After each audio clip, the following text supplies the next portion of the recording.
हम बात कर रहे हैं सत्ता की, साहित्य की और स्वतंत्रता की। तो जरा हमें अपने बारे में भी देखना चाहिए कि हम कितना स्वतंत्रता का मान रखते हैं, कितना स्वतंत्र होने का भाव हमारे अंदर है।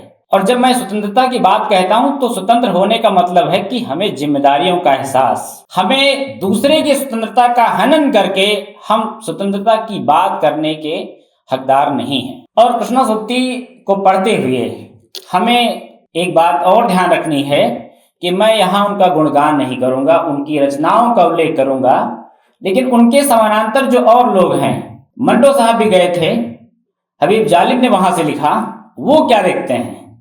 जो बाकी उपन्यास है उनकी नेम ड्रॉपिंग भी नहीं करूंगा, तो आपको मैं कुछ सुनाता हूं और फिर बात करता हूं।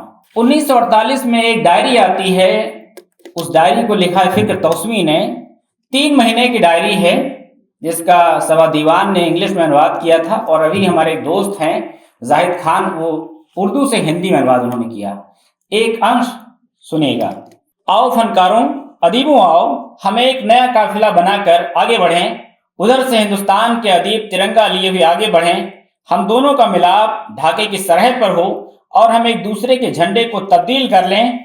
हिलाली परचम यानी चांद सितारे वाले झंडे लिए हुए हिंदुस्तानी अदीब पाकिस्तान की तरफ बढ़ जाएं और हम तिरंगा लहराते हुए हिंदुस्तान की तरफ बढ़ते चले जाएं। इसके समानांतर जो मंटो की राइटिंग है, जो चचा सैम के नाम जिन्होंने 8 खत लिखे थे, उसमें भी उन्होंने हिंदुस्तान की बात की है। अधिकतम जो उनके अफसाने हैं वो पाकिस्तान जाने के बाद हिंदुस्तान की समस्याओं को लेकर के लिखे गए। अब एक और उदाहरण देखिए, हबीब जालिब साहब की का एक बार एक कार्यक्रम था, कराची में हुआ था मुशायरा कि सरे मेंबर वो ख्वाबों का महल तामीर करते हैं, इलाजे गम नहीं करते, फकत तकरीर करते हैं। और अगला बंद दिखेगा कि हंसी आंखों मधुर गीतों के सुंदर देश को खोकर मैं हैरान हूं, वो जिक्र वादी कश्मीर करते हैं। आप देखिए कि जो अदीब हैं वो बात क्या कर रहे हैं, सिर्फ खाली कृष्णा सूक्ति बात नहीं कर रही हैं। जरा समानांतर रखिए तो उस समय का जो पूरा अदीबों का एक ग्रुप है वो जो सरहदें बटी हैं उसको स्वीकार नहीं करता।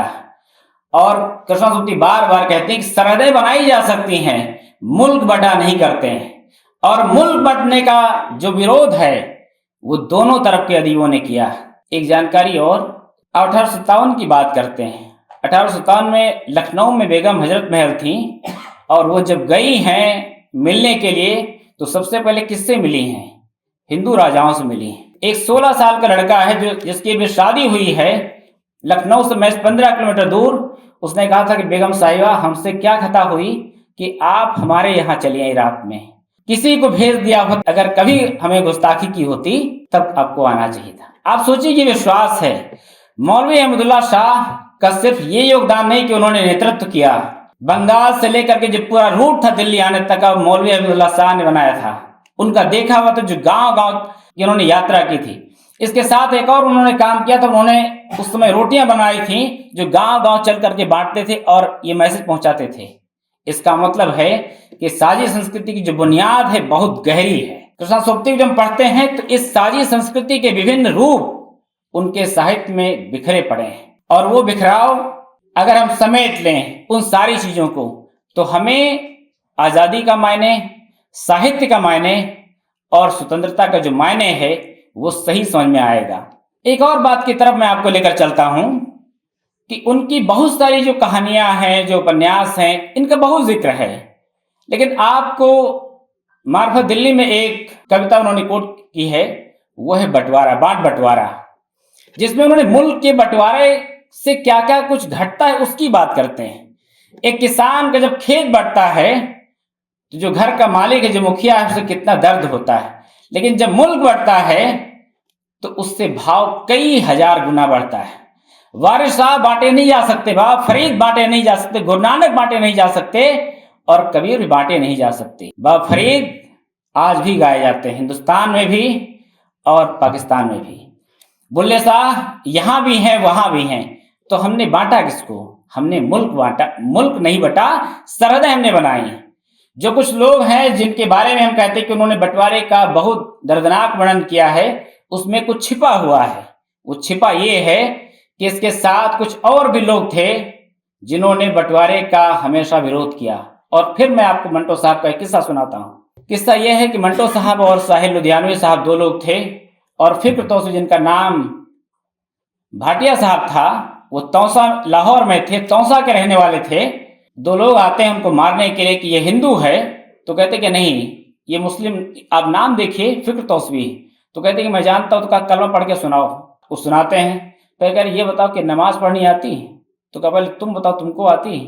तो कहा मुझे नहीं आती, लेकिन फिर भी मुसलमान हूँ। इसके बाद साहिल लुधियानवी साहब कहते हैं कि अब तौसवी साहब मैं आपको बचा नहीं पाऊंगा, क्योंकि ये लोग यहाँ तक आ गए हैं। और जाते जाते कहते हैं कि कल मौलवी से अपना सर्टिफिकेट लेकर के आना कि तुमने धर्मांतरण कर लिया, तब मैं तुमको छोड़ूंगा, नहीं तो एक हिंदू यहाँ पर नहीं रह पाएगा। अगला यह तौसवी साहब को भेजने के लिए आते हैं साहिल लुधियानवी साहब, और जब लौट के जाने लगते हैं तो कहते हैं कि ये मेरा मुल्क हिंदुस्तान नहीं है, मेरा मुल्क ये है जहां मैं पैदा हुआ, मैं लौट करके आऊंगा, मैं चाहता हूं कि इस शिविर को छोड़ूं और मैं तुम्हारे पास लौट आऊं।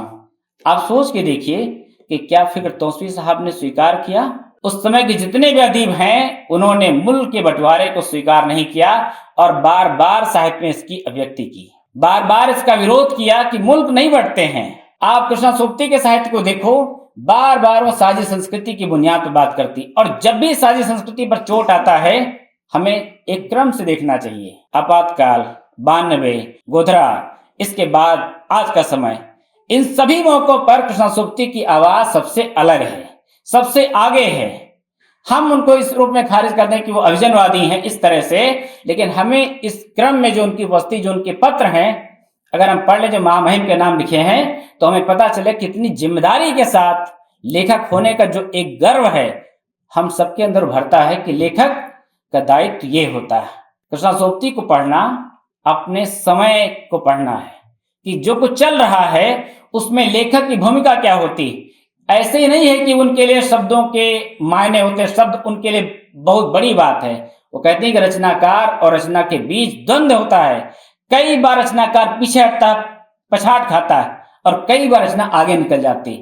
आप समय के साथ जरा जोड़ करके देखिए, कृष्णा सोबती कई बार अपने समय की चुनौतियों को जिस तरह से डील करती हैं, हम में से कितने लोग हैं अपने समय में जितनी मुखरता के साथ और हमें कोई देखने को मिलता हो। एक सप्ताह की बात नहीं है, यूपीए सेकेंड के टाइम में उन्होंने महामहिम के नाम नर्मदा बचाओ आंदोलन के लिए पत्र लिखा था, जो कविता की शैली में है। इसका मतलब यह है कि वहां पर हर शब्द के अगर घराने की बात की गई है, आप पूरी कविता उठाइए, एक एक आपको पंक्ति बताएगी कि इसमें सक्रिय जो विरोध है, सक्रिय जो एक उपस्थिति है एक रचनाकार की, वो हमें देखने को मिलती है। एक और बात, स्वतंत्रता इस पर नहीं है कि हम आजाद हुए, स्वतंत्रता इसकी भी है कि हमें स्वतंत्र होने का मायने अपने क्या क्या लिया। आप कृष्णा सोबती को पढ़िए, आप साहित्य के जो अलग अलग उनकी जो विधाएं हैं उसमें बहुत हद तक वो स्वतंत्रता लेती हैं। इस बात की परवाह नहीं करते कि साहित्य की श्रेणी में आता है कि नहीं आता है। साहित्य को मानक बदलने पड़ेंगे, आलोचना को मानक बदलने पड़ेंगे, लेकिन कृष्णा सोबती ने अपनी रचना की जो स्वतंत्रता है उसको अहमियत दी। बार बार उनके उपन्यासों में कविताएं आती हैं, आप उन्हें भले ही कथाकार माने, लेकिन जो मूल संवेदना है कविता की वो उनकी पूरी यात्रा में मौजूद है। हमें इस बात को नहीं भूलना चाहिए कि रचनाकार को उसका मूल्यांकन करना, ऐसे बहुत छोटे छोटे विचार हैं जो हमें ध्यान में रखने चाहिए। वो जब हिमालय के बारे में लिखती तो हिमालय की सुंदरता का वर्णन नहीं है, हिमालय को वर्तमान संदर्भ से जोड़ करके उसकी व्याख्या करती हैं कि हम बात हिमालय करते, लेकिन जरा हम भी देख लें कि हमारी जो मानवता का जो हिमालय है वो हम कहाँ पहुंचा हुआ। एक आखिरी बात वो ये है कि उनका जीवन देखा जाए। जो बार बार हम कहते हैं कि वो चाय का पीते, इसकी बात नहीं, आप उनके जीवन में अगर क्रम उठाएं, समय के साथ उनकी जो रचनाएं आती हैं वो अपने समय का एक आख्यान है, और वो आख्यान जो जीवन के साथ बहुत गहरे से जुड़ा हुआ, वो ये नहीं कि जीवन कुछ और रचना कुछ और। कई बार ऐसा भी होता है कि जो रचना है वो जीवन पर प्रभाव डालती है, और कई बार जो जीवन है वो रचना को भी प्रभावित करता है। कृष्णा सोबती ने अपने समय को प्रभावित किया, अपनी रचनाओं से अपने समय की जो सच्चाइयां उनको रेखांकित किया, और इस बात को भी रेखांकित किया कि आलोचना का जो दायरा है वो कितना सीमित दायरा है, कितने सीमित संदर्भों में यथार्थ की बनी बनाई श्रेणियों में उनको देखा और समझा गया।